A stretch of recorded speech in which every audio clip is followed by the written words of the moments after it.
Tanterahana ny faraiky amby folo hatramin'ny faefatra amby folo volana septambra ho avy izao ny andian'ny faharoa amin'ny hetsika salon de l'industrie de Madagascar an-tanjona ao anatin'izany dia ny hamelomana masondray ny seratra ny indostria eto amintsika. Anjakan'ny varotra ny tsena eto Madagasikara nefa tokony anana ny toerany ihany koa ny indostria izay anisan'ny andrekinan'ny toe-karem-pirenena raha ny hevitry ny filohan'ny syndicat-ny indostria eto Madagasikara Andriamatoa Stéphane Ravelson.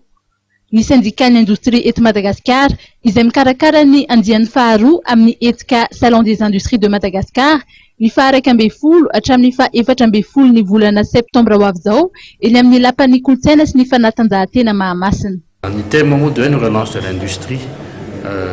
satria tsika efa mivoaka ny crise dia mihevitra izay fa tiry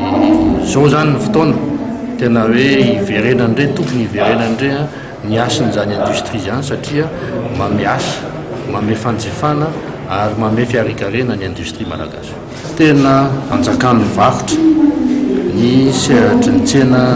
misy eto Madagasikara zany hoe zany mividy dia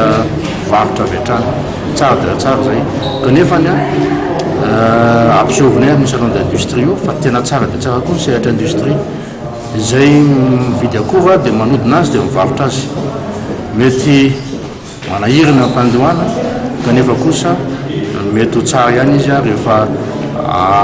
aoriana 10 taona na 12 taona ny tiako lazaina amin'izany dia zao tokony misy ady-hevitra eto amintsika ny amin'ny anatanterahana zany hoe industrialisation ny Madagasikara zany hoe apetraka eto ny sehatra industrialy. Hetsika iray manome lanjany vita malagasy sy natao hameloma maso indray ny indostria eto Madagasikara ny hetsika salon de l'industrie de Madagascar. Nahitana fitombony kely ny sokajina mpandray anjara sasany raha oharina tamin'ny andiany voalohany. Ny teo amin'ny zareo tantsaha zany ohatran'ny tombo ny organisation paysanne ny tombo koa ireo industrie izay avy any sasasany avy any province dia ny teto an-toerana koa zany nanamafy ny fandraisany anjara zany hoe eo amin'ny 200 eo ny stand izay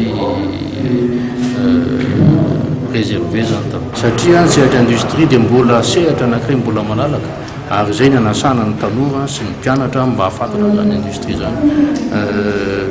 dia ny maromaro koa moa zany ny ataon'ireo orinasa izay manao exposition ao misy ny mivarotra misy ny mamoaka entana vaovao mividy mirary izay vitantsika.